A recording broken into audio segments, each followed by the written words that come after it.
Welcome to A edu. और ए edu के हमारे इस यूट्यूब चैनल में आप सभी का स्वागत है।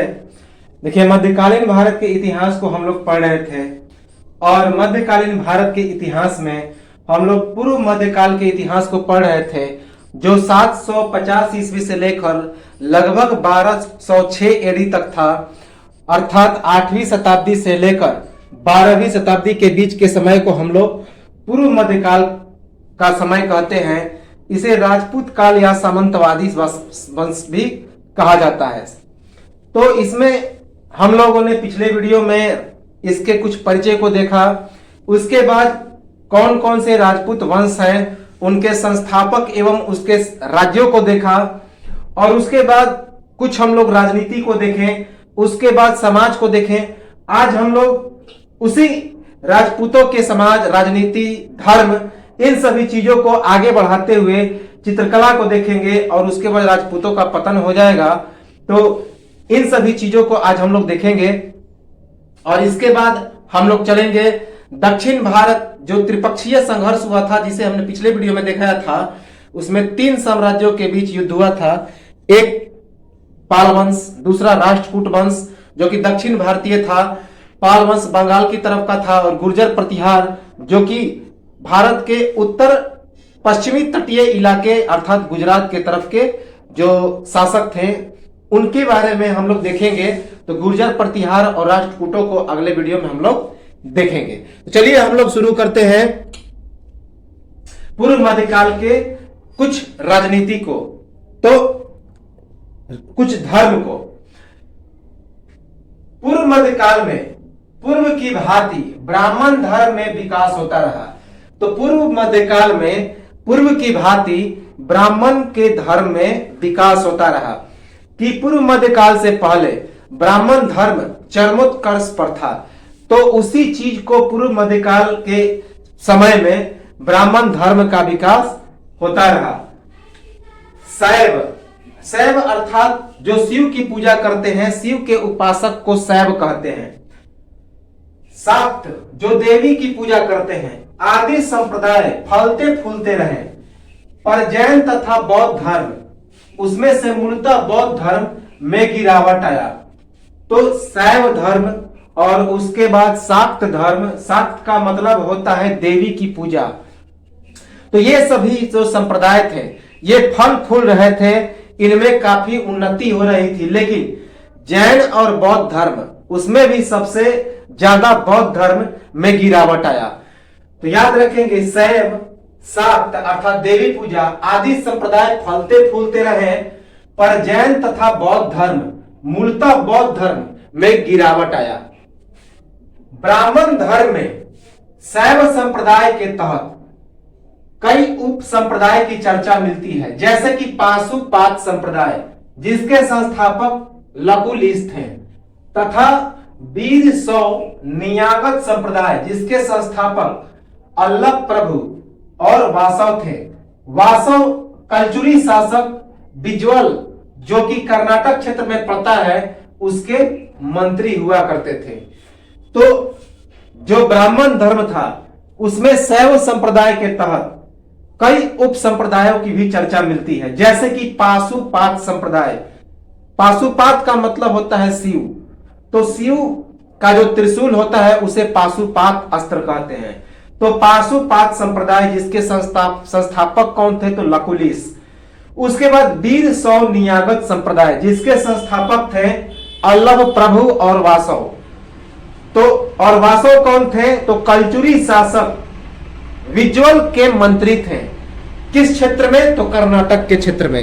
याद रखेंगे कि ब्राह्मण धर्म में शैव संप्रदाय के तहत कई उप संप्रदायों की चर्चा मिलती है, जैसे कि पाशुपात संप्रदाय, उसके संस्थापक कौन थे? तो लकुलिश। तथा वीर सौ नियागत संप्रदाय, इसके संस्थापक अल्लभ प्रभु और वासव थे। और वासव कलचुरी शासक बिजवल के मंत्री थे, जो कि कर्नाटक क्षेत्र में पड़ता है। याद रखेंगे, वीर सौ नियागत संप्रदाय के द्वारा हमेशा जाति पाति, छुआछूत, ऊंच नीच आदि का विरोध हुआ। तथा महिला अधिकारों की बात हुई।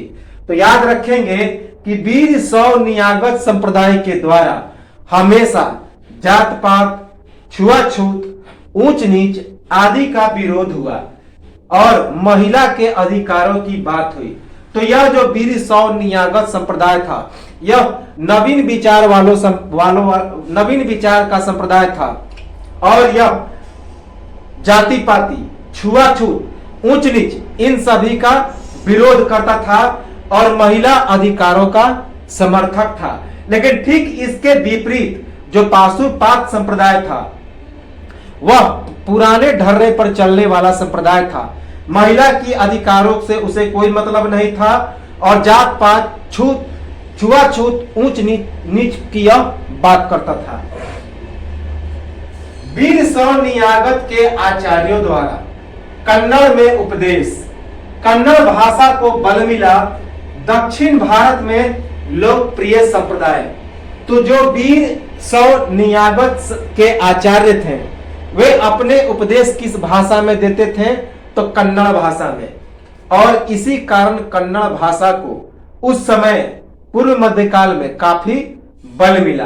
तो वीर शैव नियागत के आचार्य किस भाषा में उपदेश देते थे? तो कन्नड़ भाषा में। और इसी कारण पूर्व मध्यकाल में कन्नड़ भाषा को बल मिला और यह जो वीर शैव नियागत संप्रदाय था, दक्षिण भारत का सबसे लोकप्रिय संप्रदाय था। याद रखेंगे, वीर शैव नियागत संप्रदाय कहां का था? तो दक्षिण भारतीय संप्रदाय था। इसके बाद एक और संप्रदाय है नरमपंथी संप्रदाय। यह आंदोलन के भी नाम से जाना जाता है। नरमपंथी संप्रदाय को आंदोलन के नाम से भी जानते हैं। इसमें शिव को नाथ के नाम से संबोधित किया गया है। आज भी हम लोग शिव को नाथ से ही संबोधित करते हैं। तो नरमपंथी संप्रदाय जिसे आंदोलन कहते हैं, इस संप्रदाय में शिव का अन्य नाम नाथ से भी संबोधन। तो जो नरमपंथी संप्रदाय था उसमें शिव को नाथ के नाम से संबोधित किया गया।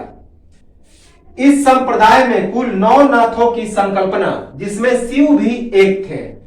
तो नरमपंथी संप्रदाय में कुल 9 नाथों की संकल्पना की गई है, जिसमें शिव भी एक थे, अर्थात शंकर जी भी नाथ के रूप में चर्चित हुए हैं। किस संप्रदाय में? तो नरमपंथी संप्रदाय में।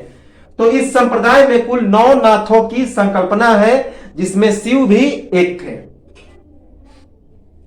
इस संप्रदाय के नाथों में चर्चित संत मुक्षेंद्र नाथ तथा गोरखनाथ। इसी के कारण गोरखनाथ मंदिर काफी प्रसिद्ध है, जो कि उत्तर प्रदेश के गोरखपुर में है।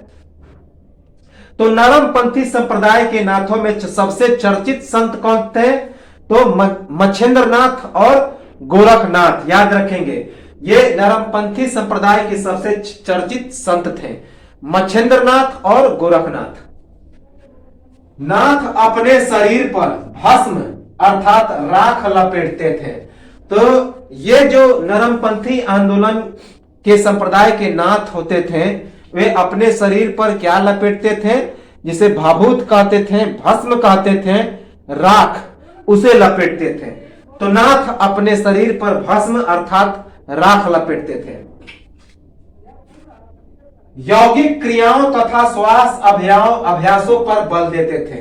तो यह जो नरमपंथी संप्रदाय के लोग थे, नाथ थे, ये यौगिक क्रियाओं और श्वास अभ्यासों पर बल देते थे, अर्थात योगा करते थे।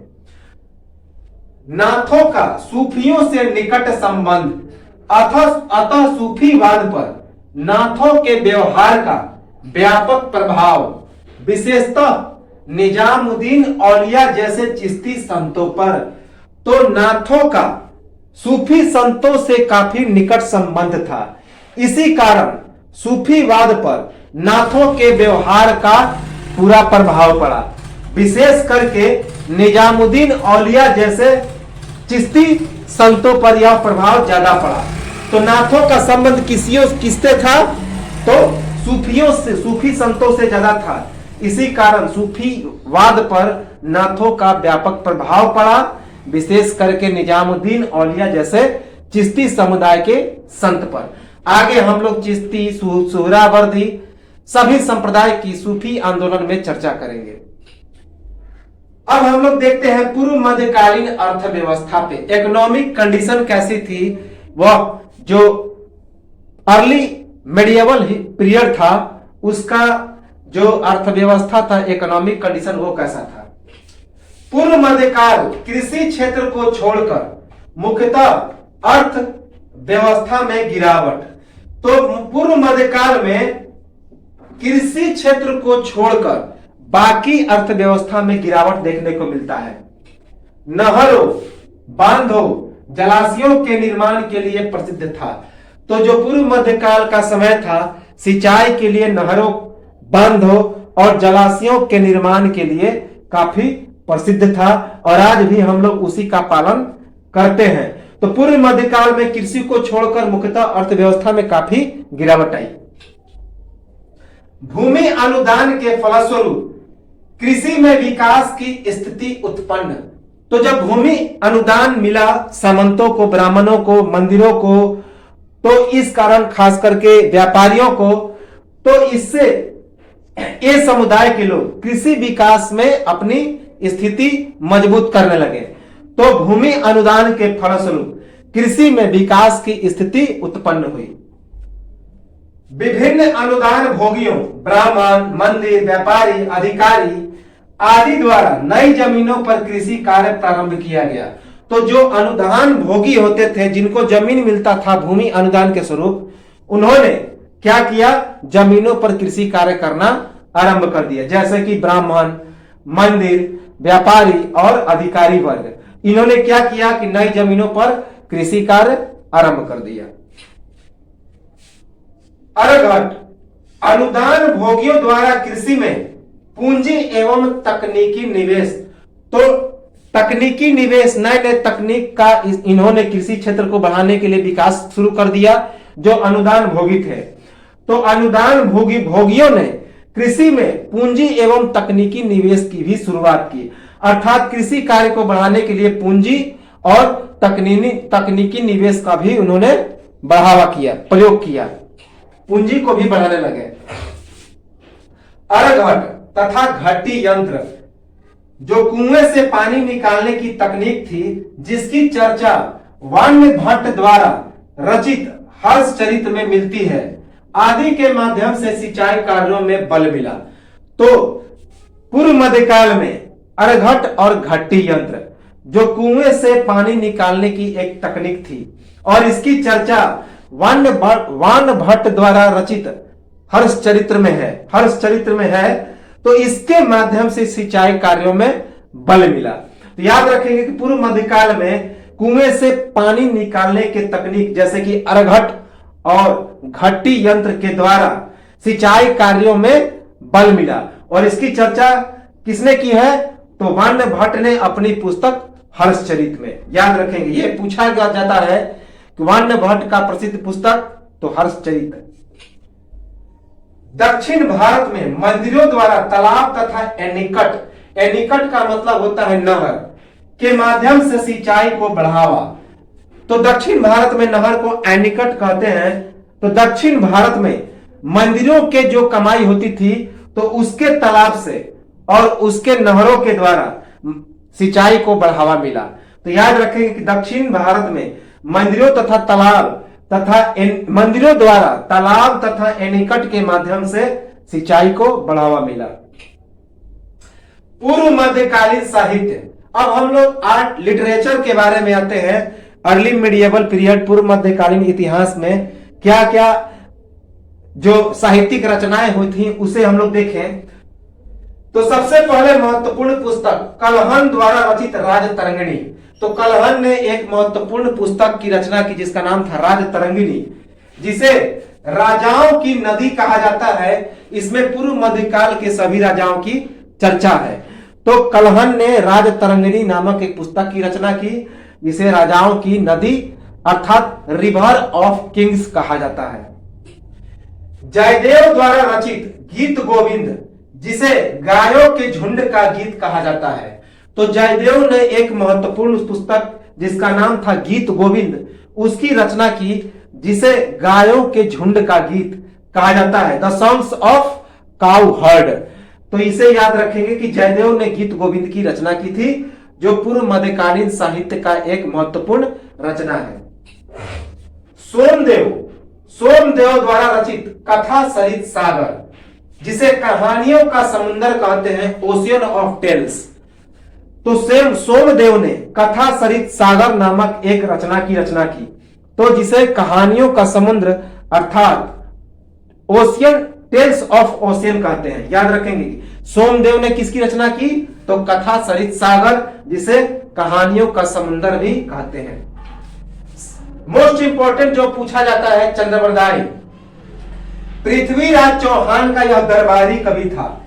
इसके द्वारा रचित पृथ्वीराज रासो पृथ्वीराज चौहान के सैनिक के विजय का वर्णन है। याद रखेंगे, इसी में एक कहावत भी है, अष्ट अंगुल प्रधान ऐसे पर सुल्तान है मच्चू को चौहान, चार बास। तो ये चीज बताया गया है इसी पुस्तक में। तो चंद्रवरदाई जो कि पृथ्वीराज चौहान का एक दरबारी कवि था, तो उसके द्वारा एक पुस्तक रचा गया जिसका नाम था पृथ्वीराज रासो। इस पुस्तक में पृथ्वीराज चौहान के सैनिकों के विजय का वर्णन है। तो चंद्रवरदाई ने कौन सी पुस्तक की रचना की, पृथ्वीराज रासो, जो कि पृथ्वीराज चौहान का एक दरबारी कवि था, कोर्ट पोएट था। तो उसके द्वारा पृथ्वीराज चौहान के सैनिकों के विजय का वर्णन है किस पुस्तक में, तो इस पृथ्वीराज रासो में। भास्कराचार्य द्वारा रचित सिद्धांत शिरोमणि ज्योतिष शास्त्र पर आधारित पुस्तक। तो भास्कराचार्य ने क्या किया, सिद्धांत शिरोमणि नामक एक पुस्तक लिखा, जो ज्योतिष शास्त्र पर आधारित एक महत्वपूर्ण पुस्तक है। इसे याद रखेंगे कि भास्कराचार्य ने कौन सी पुस्तक लिखी, तो सिद्धांत शिरोमणि, जो कि ज्योतिष शास्त्र पर आधारित एक महत्वपूर्ण पुस्तक है। महेंद्रपाल और महिपाल के दरबारी कवि राजशेखर द्वारा रचित कर्पूर मंजरी, बाला और रामायण, ये काफी महत्वपूर्ण पुस्तक है कर्पूर मंजरी, जिसके बारे में कई बार एग्जाम में पूछा गया है कि जो महेंद्रपाल और महिपाल थे, जो कि पाल वंश के शासक थे, उसके दरबारी कवि हुआ करते थे राजशेखर। तो उन्होंने एक महत्वपूर्ण पुस्तक लिखी कर्पूर मंजरी, और उसके साथ साथ दक्षिण भारतीय भाषा में, कन्नड़ में रामायण और बाला नामक पुस्तक भी लिखी। इसे याद रखेंगे कि महेंद्रपाल और महिपाल के दरबारी कवि कौन थे, तो राजशेखर, जिनकी पुस्तक का नाम था कर्पूर मंजरी, बाला और रामायण। तो यह था पूर्व मध्यकालीन साहित्य, लिटरेचर के बारे में। अब हम लोग आते हैं आर्ट एंड कल्चर के बारे में। पूर्व मध्यकालीन कला और संस्कृति कैसी थी। तो लघु चित्र, और जिसे छोटा चित्र कहते हैं, तथा भित्ति चित्र अर्थात दीवार पर बनाने वाला चित्र काफी प्रसिद्ध था। तो पूर्व मध्यकाल में जिस लघु चित्र अर्थात छोटा चित्र और भित्ति चित्र अर्थात दीवार पर बनाया गया चित्र काफी प्रसिद्ध था। तो लघु चित्र और भित्ति चित्र ये काफी दोनों क्या थे, प्रसिद्ध थे पूर्व मध्य काल में। छोटा छोटा चित्र बनाना और दीवार पर चित्र बनाना। चंदेल शासकों द्वारा बनाया गया खजुराहो का प्रसिद्ध मंदिर। तो चंदेल शासकों के द्वारा बनाया गया खजुराहो का प्रसिद्ध मंदिर काफी प्रसिद्ध है इस काल के लिए, पूर्व मध्य काल के लिए। याद रखेंगे, ये हम लोग जब चंदेल शासक पढ़ेंगे, डिटेल में पढ़ेंगे, तो उसमें ये चीज हम लोग फिर से चर्चा करेंगे। सभी शासकों की हम लोग चर्चा करेंगे, जितने सारे राजपूत शासक हैं। भुवनेश्वर का लिंगराज मंदिर एवं कोणार्क का सूर्य मंदिर।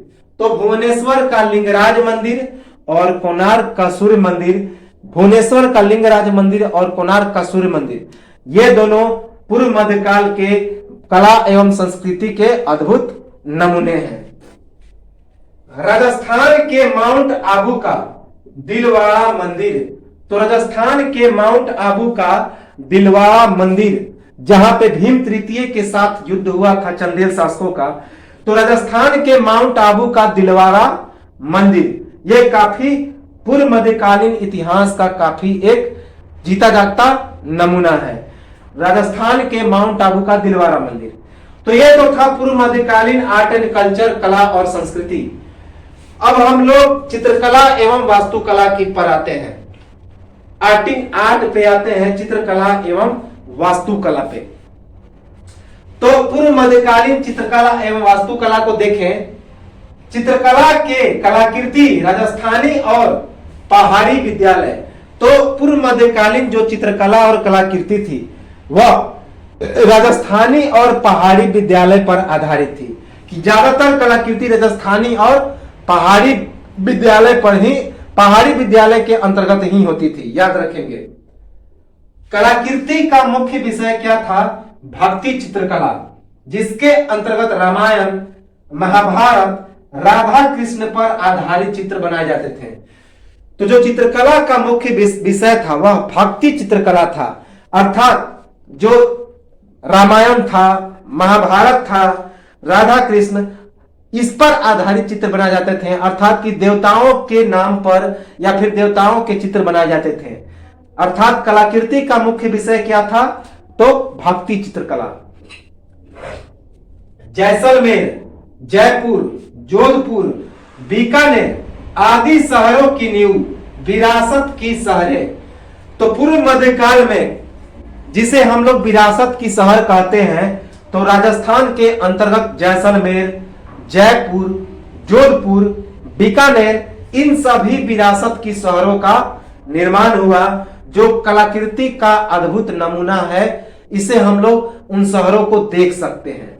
तो जैसलमेर, जोधपुर, जयपुर, बीकानेर आदि शहरों की नींव रखी गई और इन शहरों को विरासत की शहर भी कहते हैं। 18वीं शताब्दी में सवाई जयसिंह का बना चित्तौड़ के किले में विजय स्तंभ, उदयपुर का लेक पैलेस, झीलों का महल बोलते हैं। उसके बाद जयपुर का हवा महल, खगोलीय वेधशाला, राजपूत वास्तुकला के उदाहरण हैं। तो याद रखेंगे कि 18वीं शताब्दी में सवाई जयसिंह के द्वारा बनाया गया चित्तौड़ के किले में विजय स्तंभ, उदयपुर का लेक पैलेस अर्थात झीलों का महल, जयपुर का हवा महल, खगोलीय वेधशाला, ये सभी राजपूत वास्तुकला के जीते जागते उदाहरण हैं। तो याद रखेंगे कि 18वीं शताब्दी में सवाई जयसिंह के द्वारा बना हुआ चित्तौड़ के किले में विजय स्तंभ, उदयपुर का लेक पैलेस, जयपुर का हवा महल और खगोलीय वेधशाला, ये सभी राजपूत वास्तुकला के जीते जागते उदाहरण हैं। तो ये तो थे राजपूतों के चित्रकला, साहित्य, पूर्व मध्य अर्थव्यवस्था, कला, संस्कृति, राजनीति, धर्म। उसके बाद इनके हम लोग स्वरूप को देखें और अब हम लोग राजपूतों के पतन के बारे में आते हैं। आखिर राजपूतों का पतन क्यों हुआ? लगातार विदेशी आक्रमण। तो राजपूतों का पतन लगातार विदेशी आक्रमण के कारण हुआ। यही एक मुख्य मुद्दा था राजपूतों के पतन का, लगातार विदेशी आक्रमण। विदेशी आक्रमणों को रोकने के लिए राजपूतों के पास कोई मजबूत सैन्य शक्ति का अभाव। तो विदेशी शक्तियों को रोकने के लिए राजपूतों के पास कोई मजबूत सैन्य शक्ति नहीं थी। तो याद रखेंगे कि विदेशी आक्रमणों को रोकने के लिए राजपूतों के पास मजबूत सैन्य शक्ति का अभाव था। आंतरिक राज्यों में संघर्ष। तो जितने सारे जो राजपूत साम्राज्य थे, राजपूत वंश थे, वो केंद्रीकृत नहीं थे और वे अलग अलग भागों में बटे हुए थे और एक दूसरे के साथ हमेशा संघर्ष करते रहते थे। तो आंतरिक राज्यों में संघर्ष के कारण भी राजपूतों का पतन हुआ। तो लगातार विदेशी आक्रमण और विदेशी आक्रमण को रोकने के लिए राजपूतों के पास मजबूत सैन्य शक्ति का अभाव और आंतरिक राज्यों में संघर्ष, ये सभी राजपूतों के पतन अर्थात पूर्व मध्यकालीन जो सामंत थे उनके पतन का कारण बना। तो यह तो था हमारा आज का वीडियो। अगले वीडियो में हम लोग चलेंगे राष्ट्रकूट वंश के बारे में। जो कि दक्षिण भारत का सबसे महत्वपूर्ण वंश है। इसके बाद हम लोग गुर्जर प्रतिहार को देखेंगे। यह भी एक महत्वपूर्ण राजपूत वंश था जो कि गुजरात के तटीय इलाकों की तरफ था। तो एक स्क्रीनशॉट लें और सब्सक्राइब कर लें, लाइक शेयर कमेंट करें। तो मिलते हैं हम लोग अगले वीडियो में, तब तक के लिए।